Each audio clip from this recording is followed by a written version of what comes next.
Bienvenue dans ce nouvel épisode des Apéros Partage, le rendez-vous qui vous invite à plonger dans des conversations enrichissantes autour d'un verre. Aujourd'hui, l'école de soi a le privilège de recevoir Marion Dubé dans un épisode hors série. Marion est une auteure hypersensible extravertie qui écrit comme elle pense, sans mâcher ses mots, ni se soucier de plaire à tout le monde. Elle a publié une saga de plusieurs romans, La thérapie par le rire. Imaginez-vous, confortablement installé dans un fauteuil, un verre à la main, prêt à embarquer pour un voyage intellectuel et émotionnel, en compagnie d'Orlan, Eric et Marion. Bonsoir Marion. Coucou Eric. Bienvenue. Merci. Alors on souhaite la bienvenue à Marion avec son super bonnet parce qu'elle vient de se faire masser à ma place, bien sûr, parce que c'est la grosse star de la soirée. Moi, je devais avoir un massage ce soir. Ah oui, c'est vrai. Tiens, mange dans les dents. Je vais avoir chaud. Donc effectivement, elle a les cheveux surgras, mais c'est de l'huile de massage. Et effectivement, vous savez Très que Marion a des cheveux splendides normalement. Mais pas ce soir. Mais pas ce soir. Elle a joué le jeu. Elle est toute grasse ce soir. Bienvenue, Marion Grasse. Alors, je vais laisser la parole à Orlan, puisque c'est elle qui est le déroulé du film. Non, je déconne. En fait, on va laisser la parole à Marion, qui va nous expliquer un peu où elle est née. Où es-tu née, Marion? Alors, je viens de Pau. Je suis paloise. Ah ouais? Béarnaise. Ah, Donc, paloise. Je croyais l'Oise et paloise. Non. Paloise. mais dans le Béarn, pas dans l'Oise. Oui, voilà. Et du coup, j'ai 37 ans. Ah ouais, tu les fais pas, Marion. Ça, On est sympa à l'école de soi. C'est le gras. Ça. C'est le grave, ouais, c'est ça. Ça lisse tout. Et donc, ça fait à peu près 37 ans que je suis sur le chemin du bonheur. Du bonheur, cool. Tu l'as trouvé? J'ai arrêté de le chercher et j'ai commencé à le vivre Trop bien, et à l'incarner. trop bien. Ça fait pas 37 ans, par contre. Ça fait un peu moins quand même. Ouais, quelques heures, quelques jours, quelques mois. C'est ça, à peu près. Ouais, cool. C'est quoi qui a déclenché ça? J'en avais marre d'être malheureuse. Et un événement en particulier qui a été la goutte d'eau qui te fait déborder le vase?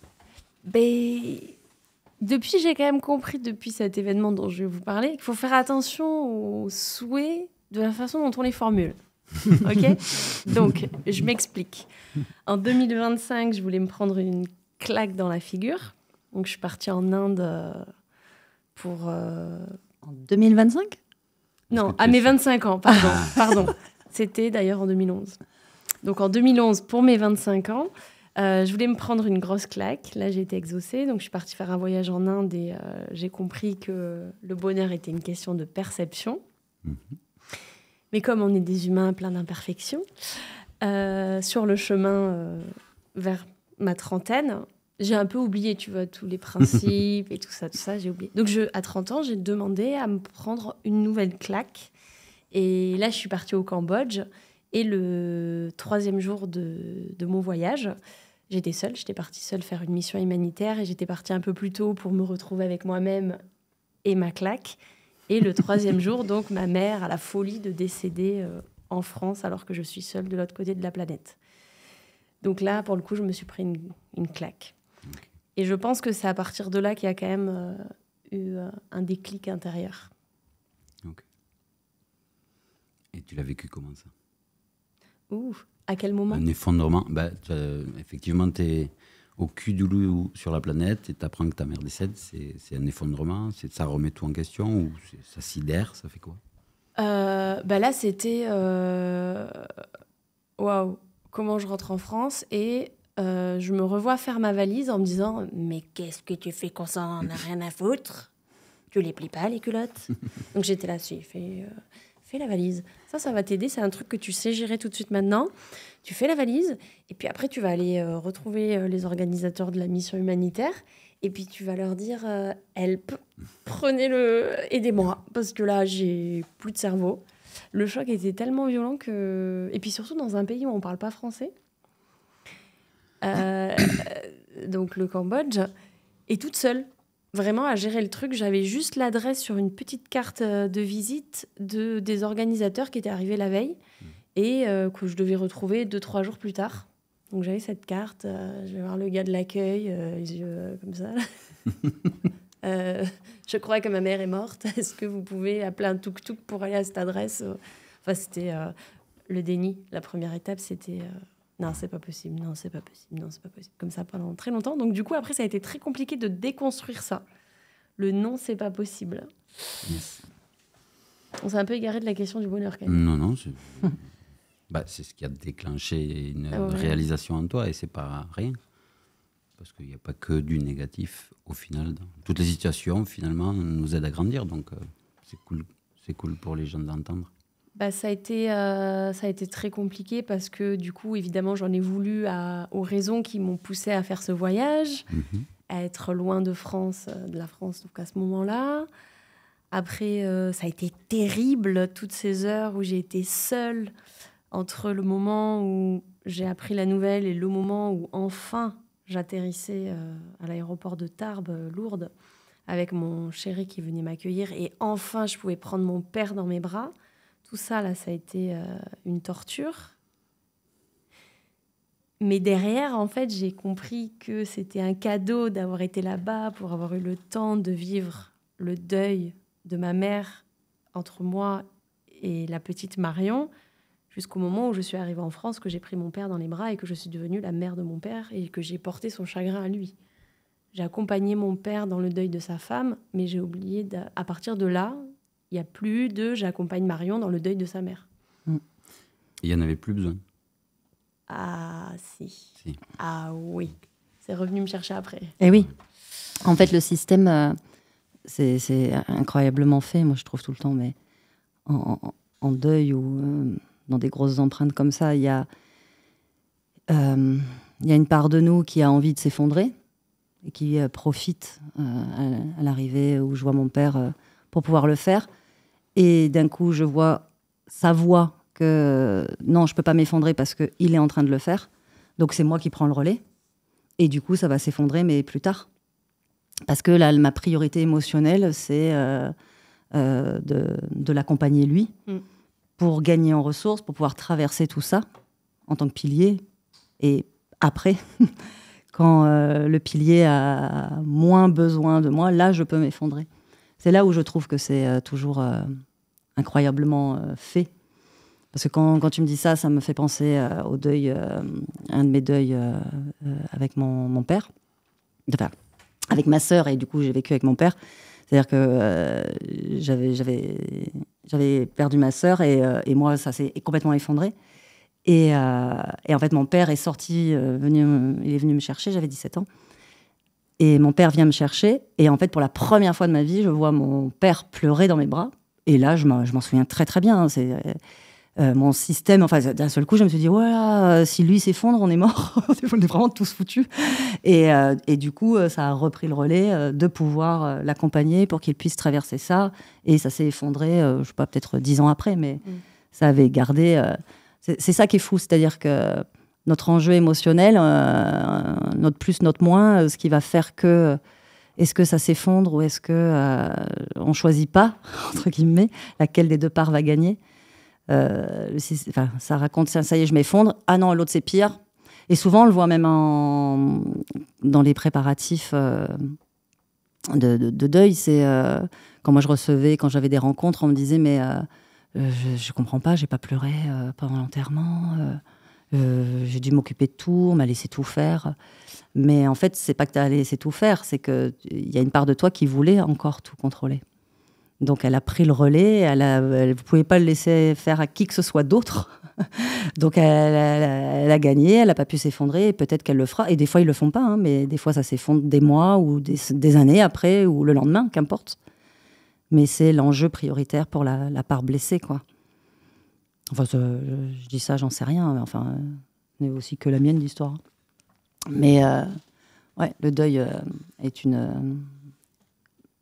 Les plus grands sages disent que c'est des... Enfin, en tout cas, celui que moi j'avais rencontré m'avait dit que c'était le plus grand révélateur de conscience. En fait, il y a un endroit, du coup, on ne peut plus rester dans le relatif. Enfin, ça va nous pousser, ne serait-ce pour espérer, pour l'ego, les revoir, les re-rencontrer, penser qu'il y a quelque chose de plus grand. Et c'est chouette, hein, c'est super. Mais ça permet, en fait, ça oblige, ou pas, ça, c'est parce que tout le monde vit des deuils de différentes façons, mais d'aller espérer qu'il y ait quelque chose ailleurs. Et c'est ce qui permet d'aller chercher, en tout cas moi, dans mon cas, pendant des années, la spiritualité. Et c'était juste parfait, quoi. Et c'est vrai, c'était Pierre et Gérald qui m'avaient dit, oui, j'avais posé la question quand on est en deuil, il a dit, c'est un révélateur, quoi. C'est le moment où il y a un peu une espèce de qui tout double, quoi. Ouais, c'est ça. Quel est le chemin que tu choisis ? Ouais. Dans quelle direction tu as envie d'aller ? Ouais. Pour où ça va ? Parce qu'au final... t'as les ressources ou pas ? Ouais, voilà, c'est ça. Ça a les ressources parce que c'est le moment. Et puis des fois, non. Mais ouais, c'est une belle empreinte. Sûrement la plus belle. Ouais. On sort aussi de... Je crois qu'inconsciemment... Pourtant, j'en avais enterré des personnes avant ma mère. Hein. J'avais un ami qui était mort très jeune d'un accident de scooter. Puis les grands-parents, la tante. Mais je sais pas, la mère, en fait, ou peut-être un des parents, tu découvres qu'en fait, putain, je passe ma vie à... Enfin, je l'ai souvent détestée, j'ai souvent souhaité sa mort. Et en fait, elle peut mourir pour de vrai, quoi. Et ça, wow, la claque. Ouais. C'est... Inconsciemment, il y a aussi, je suis le prochain sur la liste, quoi. Alors ça, tu vois, c'est inconscient. Ouais. Mais je pense je que l'ai c'est pas très, remonté, très quoi. remuant. Et puis il y a une histoire d'ordre. En tout cas, moi, ce qu'on m'a fait croire des années ou toute une vie, y compris avec l'inconscient collectif, hein, ce que je me suis fait croire et saisi par l'inconscient collectif, c'est que on meurt vieux. C'est tout, tu vois. Normalement, c'est normal qu'un grand-père meure avant son propre enfant, quoi. Il y a une espèce d'ordre. Ouais. Et là, d'un coup, en fait, tout est chamboulé. Il n'y a plus d'ordre. Il y a un truc qui te saisit, qui fait que tu vis un temps qui est hors du temps. Et j'aimais à dire ça à un moment donné, c'est une expérience extraordinaire. Il y a quelque chose qui ne peut pas te faire revenir dans le... Et c'est ça que tu as écrit ? Le titre du livre, ah ouais Attends, j'ai fait mieux. J'ai fait les banalités extraordinaires sur le décès de ma mère. Mais c'est ça, c'est ça. Oui. Et après, si on le met en psycho, en fait, il y a on passe en mode survie. En fait, quand on a une grosse part blessée, on passe en mode survie. C'est-à-dire qu'on sort de la vie, donc on devient hors du corps. Je deviens hors de moi, le mental va le traduire comme ça, parce qu'on va être activé dans la colère. On n'est plus là, en fait, on n'est plus aux manettes de notre émotion. Et le deuil, c'est quelque chose, en fait, une empreinte qui est en mode survie plus. Ça aussi, entre l'ego, le corps mental qui veut raisonner, ça se pose, d'un seul coup, tu te reprends une vague, mais elle est plus là. Et ça aussi, comme ça, vraiment, pendant un moment, c'est pour ça qu'on dit tout le temps que c'est un processus. Parce que c'est le système ou la vie, on ne sait plus où elle est, on ne sait plus comment faire. Et ceux qui ont vécu le deuil ne pourront plus jamais voir la vie de la même façon. Ça, c'est une évidence. Et d'ailleurs, on se retrouve très souvent, hein, c'est pas pour rien qu'on est là ensemble ce soir, hein, parce que tous les trois, on l'a vécu. Et puisque moi, je pense que les rencontres se font par voie de guérison et par voie de blessure. Rien de plus. Et c'est rigolo parce qu'on ne savait pas du tout sur quoi on allait parler ce soir. Et ça fait un moment où, avec Vincent, on doit faire un apéro-partage sur le deuil. Et il n'est jamais venu. Il est jamais venu parce que il y a une petite part de moi qui raconte que c'est un sujet tellement délicat, parce que c'est tellement, comme d'habitude, différent à tout à chacun. Mais quand on est en deuil, ça me raconte en tout cas chez moi qu'il faut poser vraiment les mots pour pas blesser les gens qui sont déjà en deuil. Donc, c'est un... Comment dire ça ? Par rapport à la colère et tout ça, il y a quelque chose de très délicat, très subtil, où il faut y aller tout doucement pour blesser personne, pour être sûr de n'activer personne déjà dans sa blessure. Le deuil est un processus, il y a un temps pour tout. Il y a un temps, alors je ne vous raconte pas les 6 phases de deuil, mais si on les résume, en fait, il y a vraiment un temps où il faut être d'accord pour que le corps change. Et que des fois, on se en colère, dans le déni, dans l'idolâtrie. Et cette période-là est juste aussi. Et tout ça, en tout cas, ce qui est certain, c'est que celui ou celle qui vit ça ne peut pas voir la vie de la même façon. C'est impossible. Parce que la vie n'est plus la même. Il n'y a plus d'ordre, on nous a menti, je peux vraiment mourir du jour au lendemain. Enfin, il y a plein de choses en fait, qui s'intègrent dans l'inconscient. On peut... tout change, quoi. Et puis d'un coup, on est saisi par la peur parce que, du coup, on ne meurt pas vieux. Merde. Ah, merde. On peut mourir à n'importe quel moment. Et où on part dans... Et ça, on ne choisit pas, mais où ça part dans la peur que ça réarrive et que je ressouffre, où on part dans en tout cas, moi, mon leitmotiv à l'époque, aujourd'hui, je sais pas, j'ai pas regardé, mais à ce moment-là, ce qui moi m'a beaucoup aidé, donc je le dis parce que si ça aide, tant mieux, et si ça vous parle pas, jetez à la poubelle, surtout. Ce n'est que mon expérience de vie. Ce qui m'a toujours aidé, c'est que je l'ai ramené à ok. Alors du coup, qu'est-ce que ça a vraiment perdu? Tu vois, j'ai essayé d'enlever l'ego. J'ai perdu l'odeur, mais qu'est-ce que lui a perdu? Et en fait, ce qu'il a perdu, c'est la vie. Ce qui est faux, puisque aujourd'hui, je pense, en tout cas à l'époque, c'était ça, que la vie continue, sans corps physique, mais bon, voilà, c'est-à-dire l'amour, hein, puisque je vois que j'ai toujours de l'amour pour tous les gens que j'ai perdus. Donc ça, par expérience, j'ai compris que non, mais à l'époque, ça disait ça. Et du coup, si ça perd la vie, vu l'intensité émotionnelle que je suis en train de vibrer, c'est que la vie, putain, elle est importante, quoi. Putain que la vie, elle doit être vécue. Et à chaque fois que je regardais une fleur ou un paysage, je me suis toujours dit, waouh, la chance que j'ai de le voir, mais si moi je le vois, je leur permets de le voir aussi. Et du coup, ça a intensifié la vie. Et c'est ce qui a arrêté un peu ma quête spirituelle, c'est-à-dire d'aller chercher un monde ailleurs. J'ai compris que j'avais une vraie date de fin, mais c'est plus souffrant, en fait. Mm. Et c'est ça qui a tout changé dans le chemin. Mais vraiment, à chaque fois, je me disais, mais l'amour, je l'ai, je le sens, j'ai toujours en moi. C'est ça qui est douloureux, en fait. C'est qu'on dit, merde, et l'autre, il est parti, mais je l'aime encore, quoi. Enfin, mais qu'est-ce qui manque, la vie? Ok, donc la vie, il faut la vivre, quoi. Ça a donné ça dans mon système à moi, quoi. Bah, ça résonne beaucoup avec mon histoire.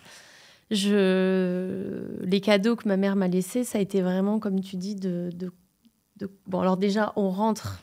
Moi, je visualisais, en fait, quand tu vas au cinéma, que tu vis un truc hyper fort et que le film s'arrête, donc la salle se rallume et tu passes les portes. Et là, t'as quand même encore toute l'émotion imprégnée dans tes cellules. Les portes s'ouvrent sur la rue et c'est la claque du retour à la réalité.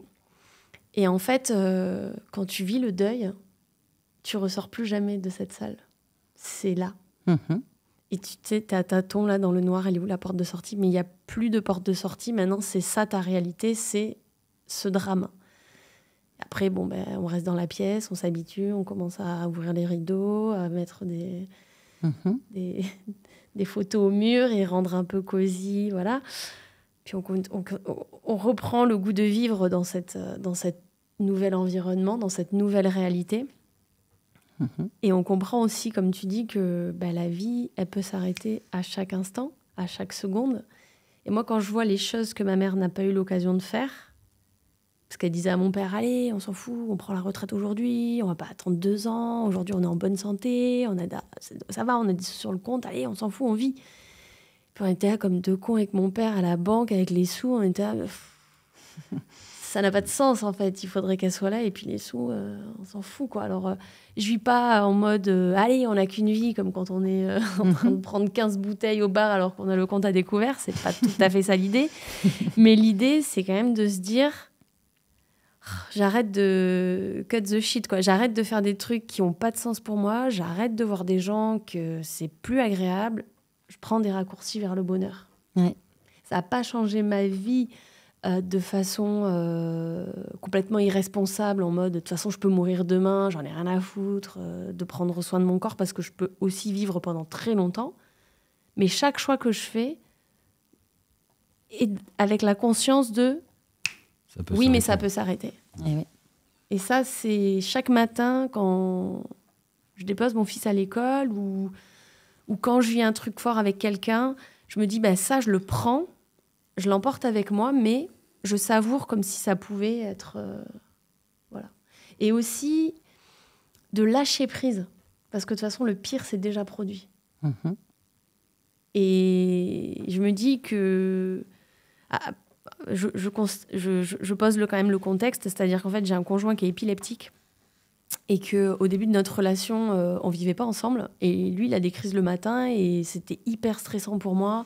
C'était vraiment horrible presque. Les premières heures du réveil, quand il ne m'envoyait pas le message pour me dire qu'il était encore en vie, quoi. Et moi, j'imaginais mais le pire à chaque fois, quoi. Et en fait, maintenant, je me dis, en fait, s'il doit mourir, voilà. Et s'il doit mourir et qu'il est seul avec mon fils, et s'il doit mourir et qu'il blesse notre enfant, enfin, tous ces scénarios-là, je me dis... Bon, déjà, parce que je pars des fois en salon et tout ça, je coupe mon téléphone le soir parce que je me dis, tu sais quoi, il vaut mieux que tu sois bien reposé pour affronter tout ça. Et si t'es loin, de toute façon, tu pourras rien faire. Donc tu dors, et puis demain matin, la joie d'accueillir la merde. Mais reposé, les traits détendus. Enfin, ça paraît absurde, mais on peut pas éviter l'inévitable. Il n'y a pas de genre, j'aurais pu être en France et j'aurais pu... Non, ma mère, elle est morte, j'étais à l'étranger, ça s'est passé comme ça. Et si mon conjoint doit mourir, et si mon fils doit mourir, c'est quoi, j'aurais déjà assez à faire avec la réalité à l'instant T. Je vais pas en plus me ronger le cerveau et me faire du sang, là. En anticipation d'un truc qui peut-être n'arrivera pas. Je souhaite que ce soit lui qui m'enterre. Ça devrait bien se passer. Ouais, voilà. Mais ça m'a libérée aussi de ça parce que j'étais hyper angoissée de tout un tas de choses. Et je me dis, quand tu te prends une bonne claque dans la gueule, après ça, tu te rends compte que déjà tu as survécu. Ok, il y en aura d'autres. Je pense que le plus dur, c'est la première. Quand même. Le système, il apprend comme ça, en fait. Plus il prend des claques grosses dans la gueule, plus tout ce qui est minime en intensité par rapport à ça, ça dégage. Donc on est forcément plus libre qu'avant, puisque plus c'est violent, plus ça embarque tout ce qui est un tout petit peu moins violent dans les oubliettes. Et tout ça, ça ne nous impacte plus parce que de toute façon, on sait que même avec ça, finalement, on n'est pas mort et on arrive encore à ressentir l'amour, encore à créer de la nouveauté, de la relation, des expériences fortes. Donc finalement, effectivement, c'est la forme de cadeau atroce que nous laissent les gens qu'on aime quand ils partent, quoi. Les cadeaux mal emballés. Ouais, c'est papier cadeau de merde, mais effectivement, ça nous rend d'autant plus vivants et effrayants. Oui. En fait, d'un coup, tu réalises que tu n'as aucun pouvoir sur la vie, quoi. Que la vie fait ce qu'elle a à faire, hein, vraiment dans le sens littéral du terme, quoi. C'est que là, tu vois que toutes les idées de si je mange bien, si je fume pas, si je vieillis et que lui il est jeune, enfin tout ça, en fait, tout s'effondre, quoi. Il n'y a plus rien qui tient. Et donc, tu es obligé de voir que... aujourd'hui, en tout cas, il n'y a pas de logique. Il n'y a pas de justice. C'est ça, parce qu'en fait... c'est pas parce que je suis quelqu'un de bien que d'abord ça veut rien dire et en plus par rapport à qui surtout, mais c'est pas parce que je fais toutes les choses bien que avec un peu de chance je vais durer jusqu'à 150 ans, quoi. Donc en fait d'un coup tu vois que il y a aucun contrôle, il y a rien, t'es juste un arbre. Quand il a une date de fin, il meurt. Quand il a une branche pourrie, il est plus là. À côté de lui il y en a un autre qui pousse. il se prend du vent, il se prend des vagues, la vie nous traverse et on n'a aucun contrôle sur elle, quoi. Et ça je suis pas en train, là c'est vraiment dans l'absolu, hein, je suis pas en train de dire que dans le relatif c'était super, c'était génial, merci pour l'expérience, hein. D'abord on mange ce qu'on a mangé, hein. On traverse tout ce qu'on a à traverser et c'est ça, c'est que d'un coup tu vois quand tu parlais où ça c'est fait, tu vois, parce que j'ai eu le malheur je vais mettre ce mot-là, mais ça veut rien dire, hein. Moi, j'ai perdu ma sœur. Derrière, j'ai perdu mon père. Un an après, j'ai perdu mon fils. Après, j'ai perdu mon neveu. Donc, ça a accumulé. Pour info, hélas, c'est pas parce que tu le vis une fois que tu es prête pour la deuxième. Mais j'en suis convaincue, c'est naïf. Hein, mais, non, mais c'est super. Hein, c'est beau, je le préserve. Le temps que ça dure. Mais c'est ça. Précieux, tant que ça ne génère pas de la peur, surtout, et on garde. Ça. Mais ce qui est fou, voilà, c'est des expériences comme ça. Et parce que c'est encore à un autre endroit, c'est encore à un autre niveau, c'est encore avec un autre inconscient collectif. À chaque fois, ça m'a fait voir encore quelque chose de différent. Et moi, je me souviens que j'étais partie dans mon histoire en psychogénéalogie parce que du coup, j'avais vu qu'on perdait les premiers garçons de la famille. Alors je me suis dit, bon, ça c'est sûr, je vais aller voir en psychogé, ça doit peut-être venir d'une arrière-grand-mère. Et évidemment, si on remonte, ça remonte. Hein. Et du coup, pendant des années, je sais plus, mais d'aller chercher d'où ça venait, c'est sûr, c'est de la psychogé. Bon, ok, bah oui, effectivement, dans la famille, les femmes ont vécu ça, mais tu sais quoi, ça m'a pas guéri. Hein. Ça a rassuré un peu mon mental, qui a dit, bon, bah voilà, alors du coup, c'est pas trop de ma faute, c'est ma lignée. Mais ça n'a pas guéri la douleur, et c'est là où j'ai vu que l'enquêtrice, comme tu le disais tout à l'heure, celle qui a été en quête, en fait, celui qui déclare qu'il cherche, bah, il trouve pas, quoi. Donc, ça a été une super étape de chercher. Et même en cherchant et même en trouvant, ça n'enlevait rien de la douleur, parce que tant que je n'avais pas accueilli à chaque instant la douleur de ce que j'étais en train de vivre, y avait, en tout cas, à ce moment-là, j'ai vu qu'il n'y avait aucune solution à l'extérieur. J'ai vu que, bah, en fait, oui, j'avais une petite fille qui était en PLS et bah, ouais, de l'accueillir. Et un travail de deuil, ça je le dis pour ceux qui nous écoutent ou pas, parce qu'à chaque fois, c'est différent pour tout le monde. Tout le temps. Il n'y a pas de bonne technique, de mauvaise technique, de bonne solution. Allez là où ça vous va, faites ce qui est bon pour vous. Si ça génère de la peur, vous le jetez à la poubelle. Si ça génère de la joie, continuez. Il n'y a pas de mauvaise route, de mauvais chemin. Il y a tout qui est toujours parfait pour essayer d'apaiser un maximum. Mais ce qui est certain, c'est... tant que... moi, des fois, on me dit, bah, ton fils, c'était il y a longtemps. Alors ça va, t'as plus mal. En gros, quoi. C'est ça. En fait, ça veut rien dire de faire un travail de deuil. Ça veut absolument rien dire. Moi, aujourd'hui, je suis complètement OK pour encore pleurer la mort de Léandre et j'ai aucun problème avec ça. Mais parce que je suis d'accord avec ça, ça vient plus, en fait. Parce que j'ai accueilli la part de moi qui a perdu... Alors, si on prend mon enfant, je peux plutôt prendre chez mon père. La part de moi qui a perdu son papa à 25 ans, elle a perdu... Il y en a une, elle a perdu l'odeur. Il y en a une, elle a perdu la présence. Il y en a une, elle a perdu le fait qu'il verra jamais ses petits-enfants. Et en fait, toutes ces parts-là sont différentes. Donc, elles ont toutes le droit de s'exprimer. Elles ont toutes le droit encore de pleurer aujourd'hui. Et parce que je leur laisse toute cette place et qu'elles savent que du coup je suis OK avec elles, elles n'ont plus besoin de hurler, de passer par des pleurs pour que je puisse les voir. Et si ça pleure demain, même quand je suis en stage, je suis OK que ça pleure, j'ai aucun souci. Si ça doit pleurer, ça pleure. Et là, il y a un psy qui peut venir me voir en me disant que j'ai pas fini mon travail de deuil. Bah, tu sais quoi, qu'il aille juste se faire foutre. Parce que cette petite-là, je lui donne l'autorisation d'être en deuil encore 50 ans. Sans problème. Vraiment. Bah, en fait, moi, quand j'ai commencé à me pencher sur la question qu'est-ce que ça veut dire le deuil, parce que c'est quand même... c'est clair. Quand tu mets le doigt dedans, tu te dis, putain, c'est quoi ce truc? Ouais, c'est ça. Alors, je vais lire un livre pour voir. Puis, voilà, voyons qu'est-ce qu'en disent des gens Étape qui... 1. Ouais, voilà. Donc, du coup, dans le médical, vous en pensez quoi? Puis, il y a un mec qui a posé une phrase, ou c'était peut-être une femme, pardon, je me souviens plus, un être, qui a dit, en fait, on fait pas le deuil nous fait. Ah, merci.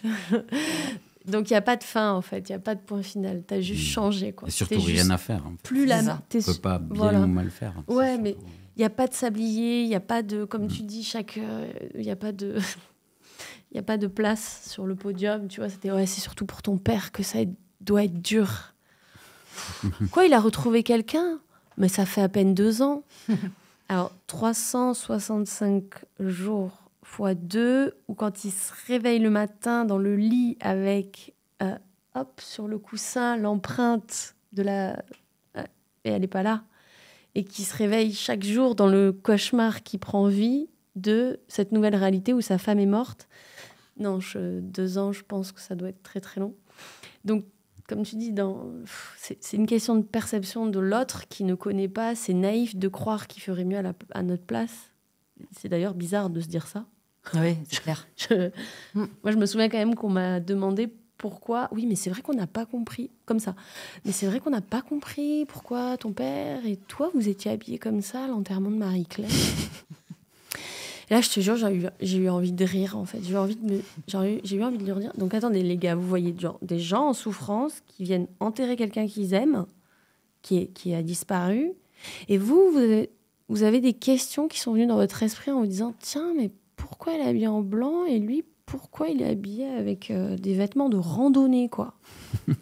et vous avez décidé de, en plus, mettre ces pensées... de les partager avec d'autres personnes qui se sont dit « Tiens, nous aussi, on a trouvé ça bizarre. Normalement, on enterre les gens en noir et eux, tu t'habilles en blanc. » Et là, je me suis dit « Waouh, l'humain, les gars, Et oui. Est-ce le bon endroit pour se poser ce genre de questions ?» Ben, en vrai, oui. On est vachement Mais ce qui est fou, stéréotypés, quoi. Oui, ben, surtout, pourquoi ? Parce que ça fait hyper peur. Ouais. Donc la structure qui a le système qui a super peur, il va être à fond dans le déni et il va regarder comment t'es coiffé, quoi. Parce qu'il est incapable d'accueillir la peur. Tu vois, au moment de la perte de mon fils, alors là, perdre un enfant, t'es contagieux, quoi, tu vois. Non, mais tu vois, et c'est pas un jugement, hein, je sais très bien qu'à la place de l'autre, j'aurais fait la même chose, il n'y a aucun souci, mais il y a une espèce de truc où quand t'arrives, tout le monde se tait, ou quand t'es en train de rire et toi tu viens, tout le monde arrête de rire. En plus, inconscient collectif, tu vas te séparer de ton mari, et ça va avec le couple. Donc, tu te prends en plus tout ça. Et vraiment, moi, à un moment donné, je me suis dit, mais merde, je suis contagieuse, quoi. Si on s'approche trop d'elle, je risque de perdre mon enfant, quoi. Donc, dès que j'arrivais, ça partait. Enfin, c'était très, très spécial, quoi. Ouais. Et en même temps, parce que là, aussi, j'ai pu voir que c'est tellement une peur, sûrement peut-être pour une femme la plus profonde de perdre un enfant, que du coup, en réverbération, c'est trop. C'est trop. Donc, oui, je vais venir te voir. Plus personne t'appelle. Enfin bon, il y a plein de choses comme ça qui se passent. Et c'est OK, hein, c'était mon expérience et voilà. Mais ça repousse un peu parce que vraiment, dans le système de l'autre, c'est tellement inimaginable que ça puisse m'arriver ou que je puisse gérer ça ou que je puisse survivre à ça, que ça renvoie... pas une puissance, c'est pas ça, mais un endroit où moi je m'autorise pas à être dans ma toute puissance ou dans ma vulnérabilité, on l'appelle comme on veut, mais c'est-à-dire que c'est trop. Alors je préfère fuir ça. Et l'enterrement, on va bloquer sur les cheveux, on va bloquer sur. C'est dommage qu'ils aient choisi ce gerbe cercle de fleurs. Moi j'ai chanté quand même. Je sais pas qu'est-ce que. Là on m'a rien dit. J'ai quand même chanté à l'enterrement de ma mère, quoi. Peut-être mal d'ailleurs. Dans mon esprit, c'était super beau. À l'enterrement de mon père, on est venu voir à la fin pour me demander qui chantait parce que il adorait cette musique et il voulait retrouver le chanteur depuis longtemps. T'as pas chasamé? Oui, c'est ça. On m'a demandé d'envoyer les paroles parce que ça avait l'air cool. J'ai pas eu le temps de m'occuper. Non, chasamé, moi, si j'avais 25 ans, ça n'existait pas encore. Pardon, oui, on a un décalage d'âge. Et on était peut-être encore... au téléphone, ça venait d'arriver. Non, mais c'est vrai que quand les gens ils ont peur et qu'ils sont mal à l'aise avec un truc, c'est ils s'emmurent, quoi. Et putain, du coup, t'es tout seul, quoi. Ouais. Putain, encore elle va nous parler de sa mère, quoi. Ouais. Et en même temps, de toute façon, t'es seul avec ça. Ouais, où que tu sois. Et avec qui que tu sois. Ouais.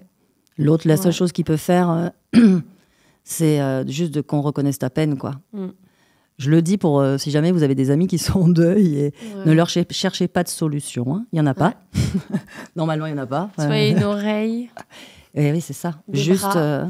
avec tout ce que tu es en train de traverser, Un avec ce espace. deuil-là, comment tu te sens? Triste, bah pleure. Vraiment, je vous le dis, hein, il n'y a rien d'autre à faire. On a envie d'en parler, on en parle. C'est ça. On ouais. parle plus, tu sais, de la personne. Ah, non, on parle. Comme si elle avait jamais existé, quoi. Moi, j'aime trop en parler. Ouais, bah ne t'arrête jamais alors. Ouais. Et si l'autre, ça le met mal à l'aise, c'est pas qu'il ne peut pas en parler, mais qu'il est incapable d'accueillir parce que ça le renvoie trop dans ses peines et Ouais. il peut pas le faire. Et du coup, tu vas trouver des oreilles. Tu vois, là, tu en as 4 et encore 4 autres là-bas qui écouteront avec la plus grande joie. Grande joie, je suis pas sûre. Hein. Par ici, pas trop. Ouais, il y a... Je dis rien. Elle est bien camouflée, la joie, par là.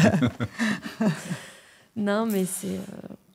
Bon, il y a du des coup, solutions qui on n'appartiennent revient. qu'à nous. Ouais, Non, tant non, pis. non, non. Non, mais Tant il y a pis, des- c'est ça. il y a des solutions qui appartiennent qu'à nous et des fois, c'est carrément farfelu. Moi, j'ai ma cousine, elle avait perdu son père et elle m'a dit non, mais ma puce, faut penser à des trucs bizarres, hein, on s'en fout, je te le dis. Mais moi, j'étais contente de me dire putain, heureusement, c'est que mon père qui est mort, quoi. Parce que ça aurait pu être mon père et ma mère, tu vois. Et du coup, je suis partie sur des stratégies comme ça en me disant ok, alors effectivement, ça aurait pu être les deux, tu vois. Ouf, c'est que un. Par contre, elle aurait pu mourir en souffrant. Je crois que comme elle a fait une chute en montagne, elle n'a pas souffert. Et puis, je suis partie comme ça avec des stratégies. Alors, tu mets un temps, hein, je pense, pour en parler à voix haute. Ou alors, juste tu lâches prise sur comment les gens vont l'accueillir. D'ailleurs, il y a quelqu'un, j'avais confié le manuscrit sur le décès de ma mère à une critique littéraire. Et elle m'avait dit qu'elle n'avait pas du tout aimé la façon légère avec laquelle j'avais abordé le décès de ma mère et que ça manquait de respect envers... je trouvais ça génial qu'elle se permette Envers ta mère, du coup. ouais, Ah ouais, d'être parce qu'elle la connaissait. plus respectueuse que moi envers C'est la ça. mort de ma propre maman. J'ai trouvé ça génial. Mais du coup, peu importe les stratégies qu'on met en place, à partir du moment où ça nous fait juste un infime mieux, franchement, C'est déjà gagné. Valable, ouais. tu vois, de se dire... moi, j'étais vraiment en mode d'oral exploratrice, ou l'enquêtrice. Il est où le bénéfice? Ok, qu'est-ce que j'ai gagné à ça? Donc, je sais ce que j'ai perdu, mais on va pas y penser. Je vais plutôt aller chercher qu'est-ce que j'ai gagné. Alors, par exemple, je me suis dépêchée de faire un bébé parce que je voulais rééquilibrer les choses. Bon, du coup, alors ça, c'est le bénéfice. Après, j'ai fait une formation en PNL pour surmonter le trauma. Et ça, c'est pareil, ce sont des outils maintenant qui sont à disposition des gens, de mes lecteurs dans mes livres.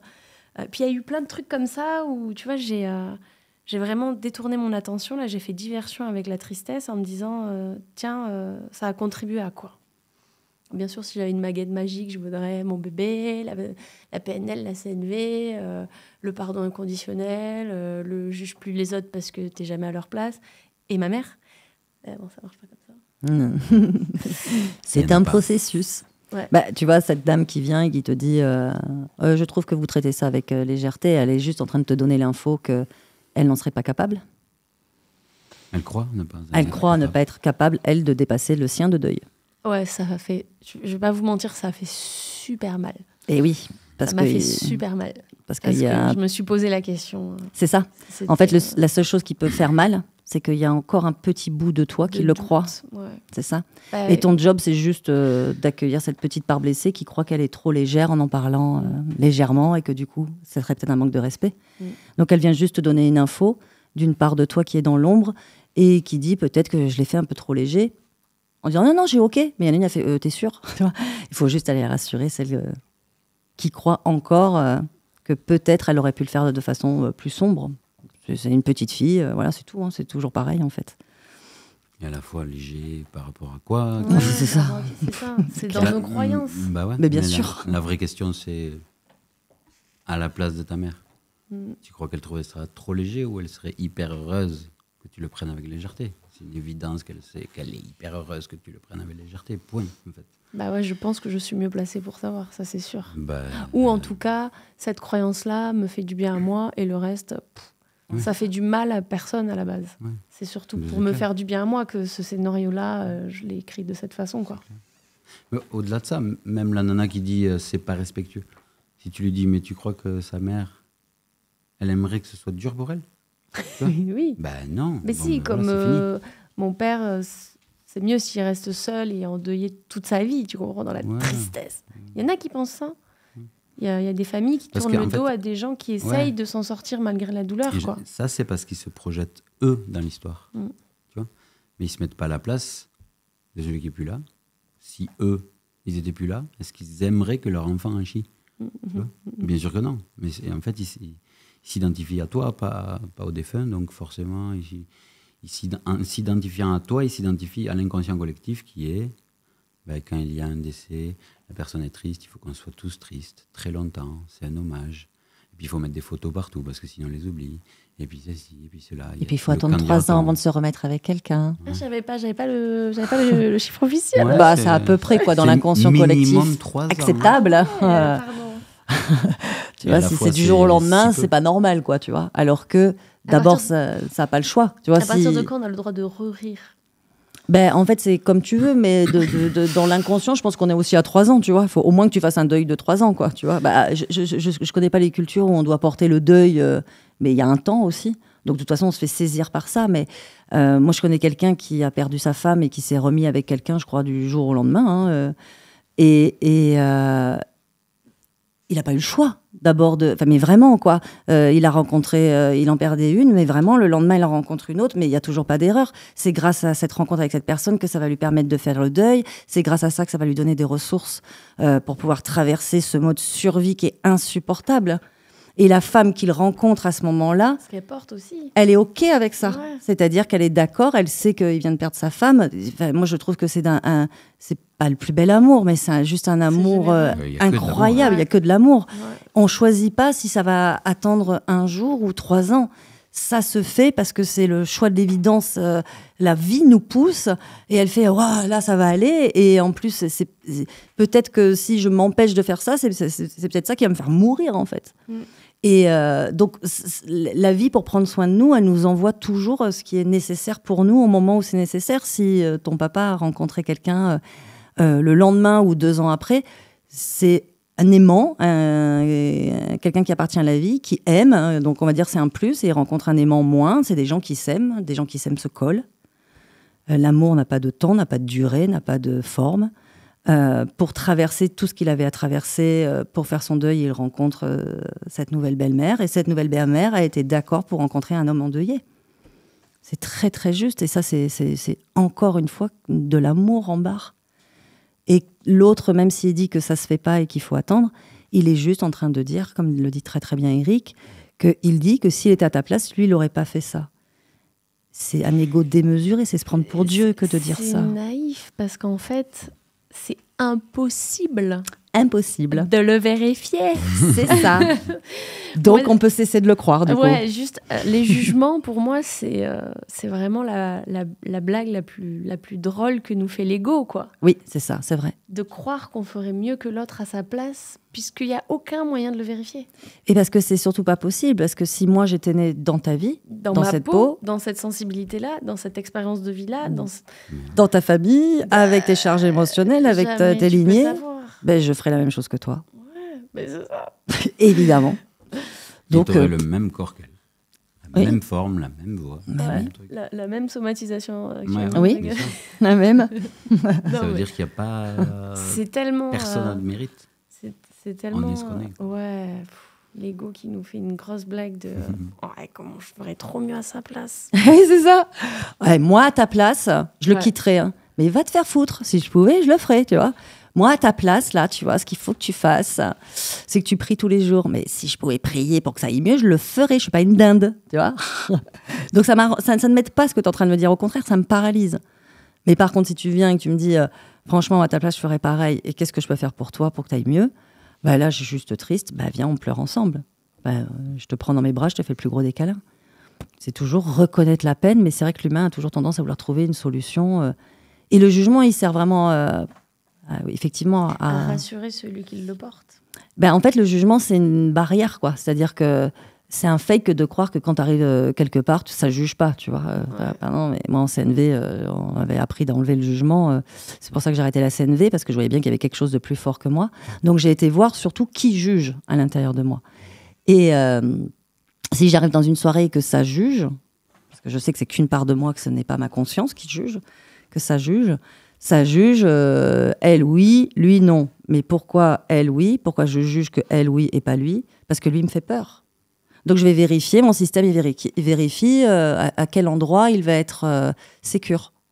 Donc le jugement, il a une putain de belle lumière, tout comme il a une putain d'ombre, ça marche ensemble. Il a un intérêt. Bien sûr. Il a une cohérence, il a un message à porter, il a notre service, mais... En fait, il faut l'écouter avec le cœur et l'entendre, tiens, qu'est-ce qu'il vient m'apporter et m'apprendre sur moi-même. Oui, qui juge pas, je devrais arrêter, pourquoi? Mais pourquoi?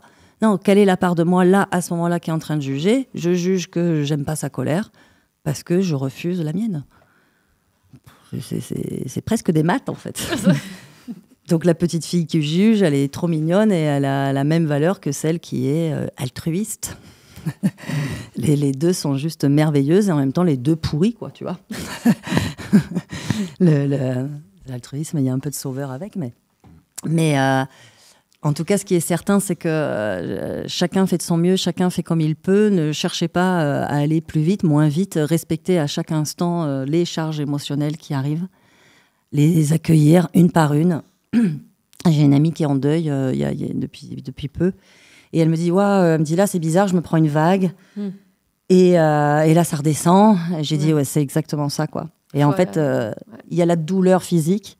Et quand on se fait prendre par la vague mentale, ça devient de la souffrance, c'est-à-dire l'analyse de la douleur pour plus la ressentir. Et tout ça, c'est d'accord. Et oui, effectivement, ça aussi. Effectivement, c'est pas confortable. Et c'est pas linéaire. On a l'impression qu'on va mieux. Et puis un jour, on a l'impression de régresser. Mais de toute façon, on va nulle part, puisque désormais, c'est toujours là, le truc. Oui. Mais... c'est vraiment, c'est pas dans un sens, quoi. Tu fais un pas de côté, tu hop 2 en arrière.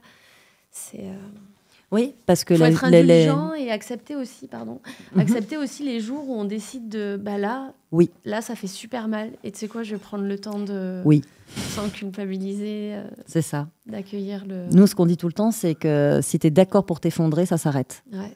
C'est-à-dire qu'il y a un temps pour tout. Si tu es dans ça recule. En fait, l'ego dit que ça recule, parce que la conscience ne peut que évoluer. Mais ça recule, c'est-à-dire je retombe dans ma charge émotionnelle que je n'ai pas complètement accueillie. Donc, je revis ça. Si tu es d'accord pour le revivre et non pas lutter pour l'oublier, cette petite fille qui a vécu ça, elle est accueillie. Tu es OK pour que ça dure toute une vie s'il faut. Du coup, ça s'arrête au bout d'1 heure. Mais ouais, c'est des allers-retours en continu, ouais. On est d'accord pour dire que cette belle galère qu'on a vécue tous les 3 nous a bien construit quand même. Oui, carrément. Elle nous a amené vers des ressources inouïes quand même. Finalement, la remise en question de tout le passé. Du coup, on se recentre sur toi, Marion. Est-ce que tu peux nous parler de, je sais pas, ce qui te fait kiffer le plus dans la vie? Faire rire les gens. Faire rire les gens. Ouais, moi, je suis un clown. Ouais. Clown. Alors, on y va. Ça me nourrit. Depuis que tu es petite? Ouais, depuis toujours, vraiment. Aussi loin qu'on me raconte des histoires sur moi petite, la nounou, les parents. Ouais, c'est mon truc apparemment, Faire rire. Et ça, vraiment, c'est le bonheur. Faire rire les gens, c'est bien, là, ça me nourrit. Ouais. Et donc, c'est ce qu'on retrouve dans les livres? Oui. En fait, je raconte avec autodérision mes galères et mes réflexions qui me font évoluer. Et comme j'écris comme si personne n'allait jamais me lire, du coup, il n'y a pas de... Pas de filtre. Il n'y a pas de filtre, il n'y a pas de peur, il n'y a pas de... Tiens, je vais plutôt dire ça plutôt que ça. Je ne veux pas passer pour... Non, c'est vraiment... Et t'écris comment? Peu importe. Ça te monte d'un coup? Oui. Tu le fais? Oui. Ça peut être n'importe quand. C'est souvent la nuit. Bon, maintenant j'ai un enfant, donc il a 6 ans quand même, mais c'est la nuit. Mais je réorganise différemment mes trucs. Des fois, je suis réveillée en pleine nuit et effectivement, j'ai un sursaut de créativité. Je pense que j'ai un truc que j'ai dans l'inconscient la journée qui vient me chercher la nuit, qui me réveille et là, il faut que ça sorte et que j'aille le travailler, que j'aille l'explorer. Donc ça se passe comme ça sur mon téléphone avec mon mec qui dort à côté. Il se remet relou. Puis après, je me pose parce que je suis obligée d'avoir un emploi du temps un peu plus cadré depuis que j'ai une famille. Donc je me pose devant l'ordi. Et puis là, en général, voilà, comme je disais, un verre d'eau, un paquet de mouchoirs, et puis ça sort, mais en mode ça pleure. Ah ouais, il y a pas de. Je pleure et je ris beaucoup aussi en anticipation, en me disant parce que j'écris comme si personne allait me lire, mais je me dis quand même oh putain, j'espère qu'ils vont se marrer là quand je vais raconter ça. Donc je ris beaucoup. Donc tu as le super pouvoir de te faire rire. Ah ouais. Tu t'autosuffis en blague. En fait, j'arrive à faire des trucs rigolos avec rien. Tu vois, je pense que c'est vraiment là que se joue entre guillemets le talent. Tu sais, on est là en se disant ouais, un super peintre en même temps, il a une palette de plein de trucs et puis il a une énorme toile. Mais je crois qu'un mec qui a du vrai talent avec un espèce de vieux crayon à papier, tu vois, avec une petite feuille blanche, il arriverait à te faire un chef-d'œuvre, tu vois. Ouais. Ben moi, avec une vie simple, je suis sûre que je serais capable de te faire un arc-en-ciel de merde et de trucs magnifiques, géniaux, tu vois. Ouais. Mais il serait drôle. Ben, je crois que la vie s'amuse aussi, tu vois. L'autre jour, allez, je vous raconte un truc un peu improbable qui est arrivé en juin. Donc, j'ai ma voisine qui est en train de mourir du cancer. Qui a commencé au début du confinement, donc ça fait quand même 3 ans que c'est vraiment pas la joie. Alors bon, bien sûr, c'est une leçon qui vient frapper à ma porte sur tout un tas d'épisodes de l'histoire. Y a les gens qui viennent la voir au début parce que c'est le début, tu vois, et puis après les gens, leur vie reprend et ils viennent la voir de moins en moins. Et puis moi, je me dis, putain, quand même, je passe devant chez elle. Alors moi, j'habite au bout de l'impasse et il faut marcher comme 10 minutes à pied avant d'arriver devant chez elle. Mais je passe quand même devant chez elle tous les jours. Mais comme je suis tout le temps à la bourre, je m'arrête jamais. Et là, je me dis quand même, je pourrais trouver le temps parce que quand même, merde, quoi, c'est ma voisine, quoi. Donc je l'emmène à la maison, je vais la chercher en voiture et puis on mange avec mon fils. Et puis elle est trop géniale et tout ça. Et puis le moment fatidique arrive. Elle est à l'hôpital et c'est la fin. C'est la fin, genre on sait que c'est là, tu vois. Et avec les voisines, on crée un groupe WhatsApp et on se dit punaise, faut qu'on aille la voir, quoi. Alors ça nous arrange pas, tu vois, il y a des moments où ça nous arrange pas d'aller la voir parce que voilà, la semaine on bosse, puis le mercredi il y a des activités avec les enfants et puis le week-end on essaie de profiter de notre famille parce que quand même on bosse beaucoup la semaine. Puis là évidemment, on se dit putain, elle est quand même en train de mourir, quoi. Merde, fais un effort pour trouver un peu de temps pour elle, quoi. Tu vois, pas cool, quoi. Puis on trouve le temps et on y va un lundi après-midi parce que ça match dans notre réalité. Donc on y va. Et moi, évidemment, je regarde toujours le comique ou un regard extérieur à ce qui se déroule. Et alors, t'as la petite mamie qui est vraiment, vraiment pas une shape à ce moment-là dans le lit, qui peut plus parler. Et on est toutes les 3 autour du lit. Et en fait, on interprète chacune ce qu'elle essaye de nous dire, qu'on croit qu'elle nous dit.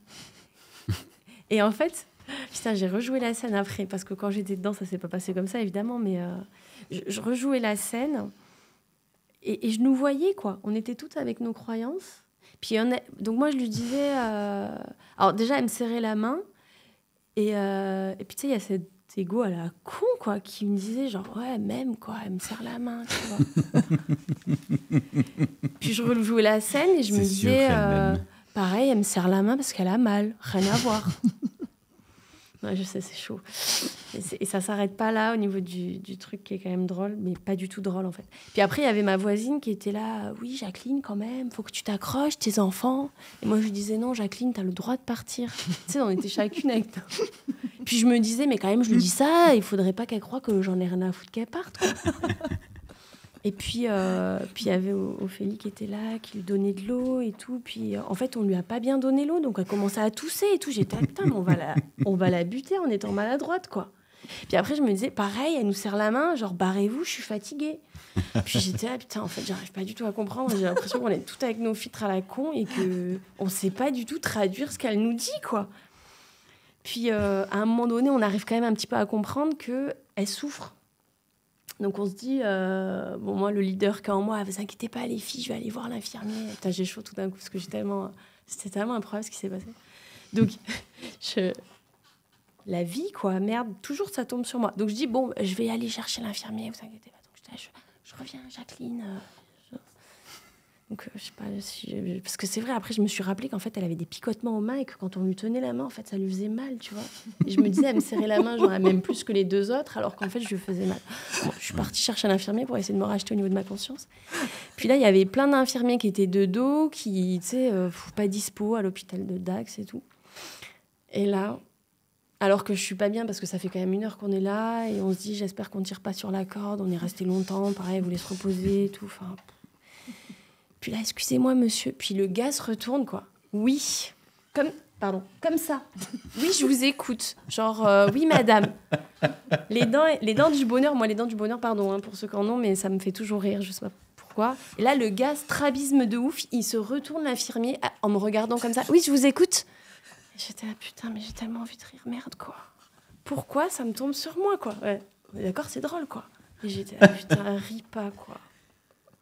Excusez-moi, est-ce que vous pourrez porter de la morphine? Je reviens, mais en fait, j'étais morte de rire à l'intérieur, quoi. J'étais en train d'exploser, quoi.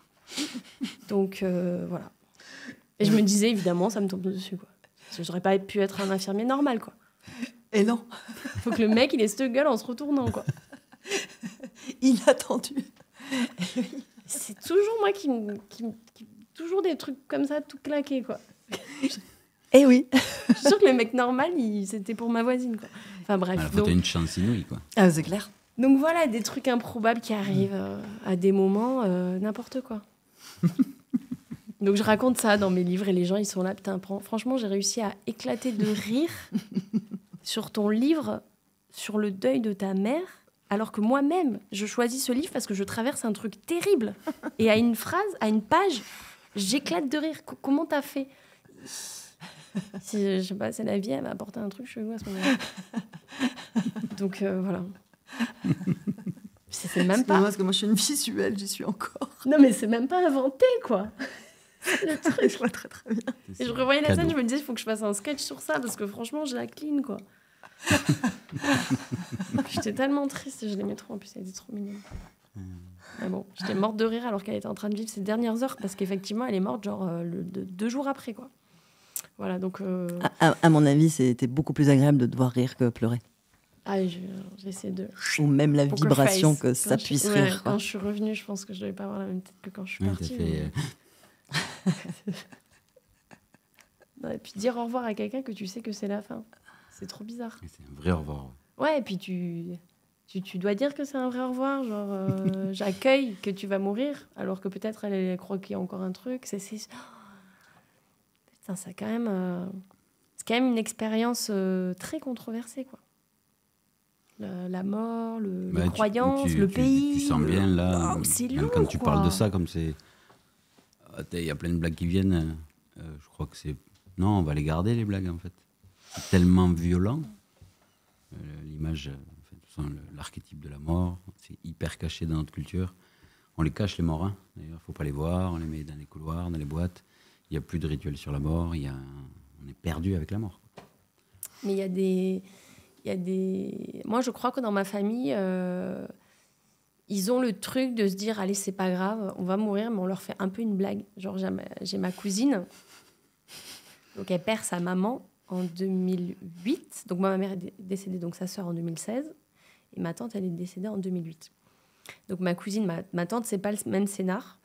On a expérimenté les différentes morts. Donc ma mère, c'était très brutal, un accident survenu en montagne, elle trébuchait sur un caillou. Là, c'est le message puissant quand même de te dire, ta vie ne tient qu'à un fil. Elle trébuche sur un caillou, bam, termine l'histoire. Ma tante, différent. Différent scénario. Donc elle, cancer. Très long, très dur. Voilà. toute la famille.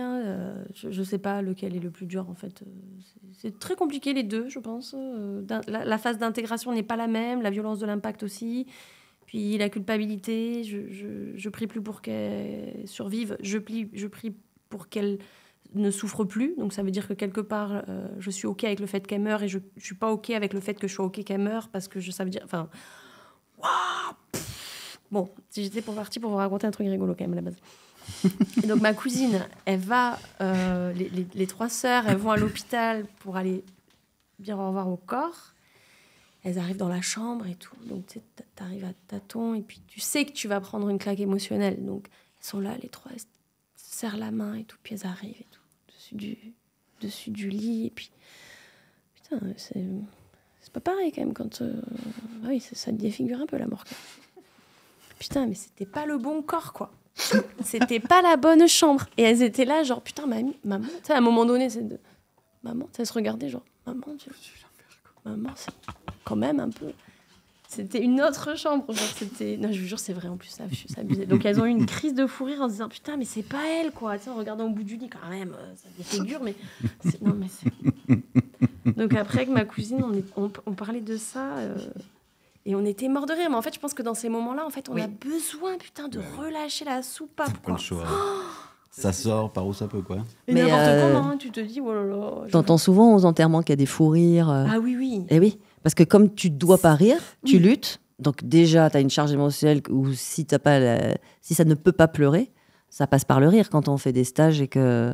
tout à l'heure, cet après-midi, il y a eu une personne qui faisait un accompagnement et elle est passée vraiment du rire aux larmes. Mais en fait, on voit bien que le rire, c'est la même chose que la... Ouais, c'est très intense comme... Ouais, parce que c'est la même chose que la tristesse et ça prend une autre forme. Mais l'ego, il fait bravo, elle rigole. Mais en fait, elle n'est pas du tout en train de rire, en fait. Elle est juste en train de libérer une charge émotionnelle et ça passe par le rire. Donc oui. Puis en plus, de toute façon, t'as pas le droit de rire, donc t'as envie de rire. Bah ouais. T'as pas le droit de pleurer. L'enfant, là, qui est à l'intérieur tu dois de pleurer, nous, tu pleures pas. C'est ça, c'est clair. Bon, voilà. Oui, t'as quelques histoires, ouais. Ouais, voilà. Donc, et j'ai pas peur de les raconter. En fait, quand ça arrive, je suis là, t'as un pain béni, quoi. Encore un truc improbable, quoi. Moi, j'ai juste une dernière question pour tous ceux qui vont acheter ton livre. Lequel tu leur conseilles Je sais qu'il n'y a pas d'ordre, je sais qu'on peut aller n'importe où, mais par lequel juste il faudrait démarrer pour toi? Même si on sait que chacun fait comme il veut. Ton préféré? Voilà, celui où vraiment il y a un petit truc en plus, quoi. Et puis peut-être qu'il n'y a pas. Hein, mais Alors j'aurais 2 réponses à cette question. J'apporterai la réponse différente en fonction de qui est devant moi. Okay. Parce qu'en fait, je pense vraiment que les livres viennent nous chercher à des moments où ils ont des choses spécifiques à nous apporter. Donc comme chaque roman a un thème, tu vois, chaque personne arrive avec un chemin de vie qui va résonner avec un thème. Ou pas, mais souvent, ça se fait comme ça, en fait. Il n'y a pas d'ordre. Il y a des gens pour qui c'est important, l'ordre. Donc, ils prennent le premier parce que pour eux, c'est ça qui est important. Après, si je devais vous dire lequel est le plus cher à mon cœur... Voilà, ça nous intéresse. C'est celui que j'ai eu l'impression de rater le plus, quoi. Alors, c'est pas celui sur le décès de ma maman parce que c'est l'étape que j'ai dépassée. Et depuis, il y en a un autre que j'ai écrit qui est quand même... quand je vois, en fait, ce que ça apporte au lecteur... mais ça parle quand même aussi de ma maman. En fait, donc j'ai pas du tout accueilli le deuil puisque j'ai porté celui de mon père. Et à la suite de ça... donc je suis tombée enceinte, j'ai porté un bébé, et puis quand tu es enceinte, tu dois aller bien. Dans cette société plein d'injonctions. Donc tu peux même pas te permettre d'aller mal, quoi. Non. Donc après, mon bébé est né.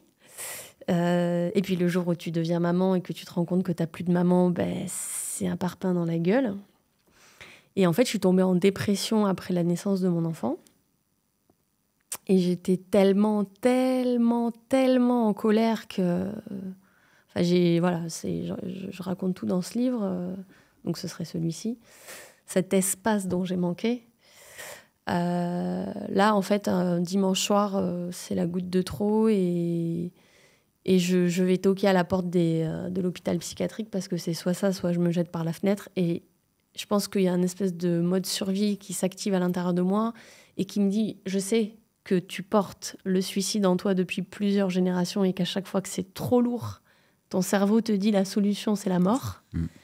Donc soit tu le laisses et là, ton fils va vivre ce que toi t'as vécu, en pire, puisqu'il n'aura même pas connu sa mère, puisqu'il n'avait que 8 mois. À ce moment-là, soit tu vas demander de l'aide à des gens qui pourront t'aider parce que autour de toi, tu as ton père qui est au fond du seau et qui n'est pas là pour toi, et en plus qui te dit « j'ai pas besoin de ça, j'ai déjà trop apporté, donc non ». Il y a ton mec qui te dit « de toute façon, moi je peux pas t'aider », mais ça sonne un peu comme « je veux pas t'aider ». Puis il y a ta belle famille qui est un peu en train de te...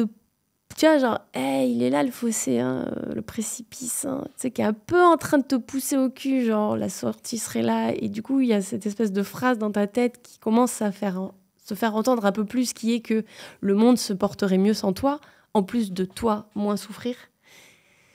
Donc là, je sais pas où est venu le courage. Et donc, je suis allée toquer à la porte de l'hôpital psychiatrique de Pau. Et pour aller me faire sauver par quelqu'un qui serait capable de le faire, quoi. Et je pense que le fait de se foutre à poil comme ça, en n'ayant pas honte d'avoir été dans cette position tellement vulnérable, je pense que ça donne aussi le droit au lecteur de l'être.